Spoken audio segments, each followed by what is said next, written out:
The latest business news is also coming straight from Davos, where political and business leaders from around the world have come together to discuss the major issues facing and shaping the rapidly changing global economy. Our business editor, Kate Moody, has been following events there and joins us live from Davos. Hi, Kate. Hi, Shona. Well, the star attraction here in Davos this Thursday morning is going to be Theresa May. The UK Prime Minister has been very much in the spotlight since she unveiled her 12-point plan for the UK to leave the European Union. That was on Tuesday. This morning's speech is likely to be a much broader view of how she sees the UK's place in the world going forward. Now, we've seen very mixed reactions from participants here at the World Economic Forum to this plan. Businesses have been broadly confident about their future, both inside and outside the European single market. Most of the bosses that we've been speaking to have said they're just pleased to have some clarity so they can stop thinking about contingencies and focus on more concrete plans for the future.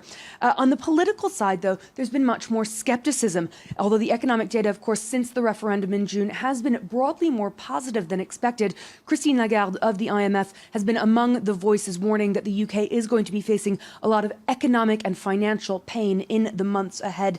She said that any trading deal outside Europe's single market is just not going to be as good for the UK as a deal inside it. She likened it to a club where it's always better to be an insider. Now, another cautious voice is the Nobel-prize winning economist Christopher Pissarides. He was among a group of Nobel laureates who warned of very long-term damage if the Leave vote did indeed win out, as of course it did in June. He still believes that there is a very long and difficult road ahead. Take a listen. There would be some negative consequences for trading partners as well, including the European Union. But when you have a shock coming from trade that affects the trading partners, and one is an economy of 65 million, the other is an economy of 500 million, the 65 million will feel it much more. That's why I think that after this initial period where policy is having its impact, consumer spending actually has kept up more than was expected. But it was mainly through debt, through borrowing and spending. And that's going to come back and hit you sooner or later. Do you regret saying that it was going to cause long-term damage being involved in the Remain campaign? No, I think there will be long-term damage to the economy, actually, if this is what I'm asking. Because what I'm saying is that Britain will either manage, after years of negotiation, to get back to where it was when it was inside the European Union, or not do it as well. Now, Theresa May was talking about getting there in 2 years. It's just impossible to do it in 2 years. In 2 years, she might manage free trade with the European Union because all standards and everything is in conformity with the European Union because Britain is still in the single market. But for outside the European Union, are they just going to sign all the treaties that the European Union now has with the other countries? Then what's the point of getting out? They say they are going to negotiate their own, so it takes more than 2 years.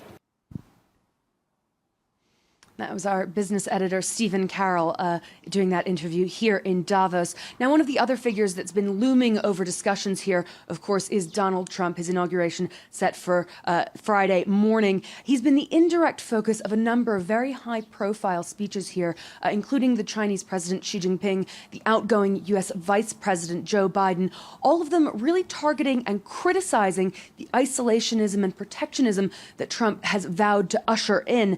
Of course, globalization, open trade, very much the order of the day here at the World Economic Forum, and to have the world's largest economy abandon that philosophy is quite worrying for many of the participants here. Now, Trump has been cast in a very similar light to the Brexit proceedings, actually. The thing that people are most concerned about is the level of uncertainty that he might usher in. No one quite knows how far he'll go in terms of carrying out some of the policies that he said he wants to, how many proposals he will indeed implement once he's in office.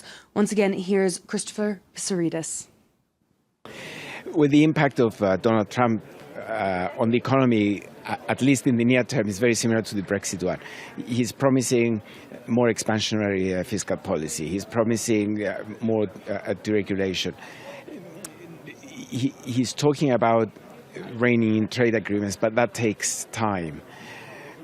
the impact of that in the short term will be positive on the economy, and we're already seeing the stock market anticipating and the value of the dollar and so on. So in the short term, despite the uncertainty, I think things may not be so bad. But sooner or later, by which I mean, say, 12 months from now, 1 year from now, if he does what he said he was going to do, try and be protectionist, impose tariffs, bring back manufacturing jobs that have gone because they were inefficient, that's going to have a negative impact on the economy for sure.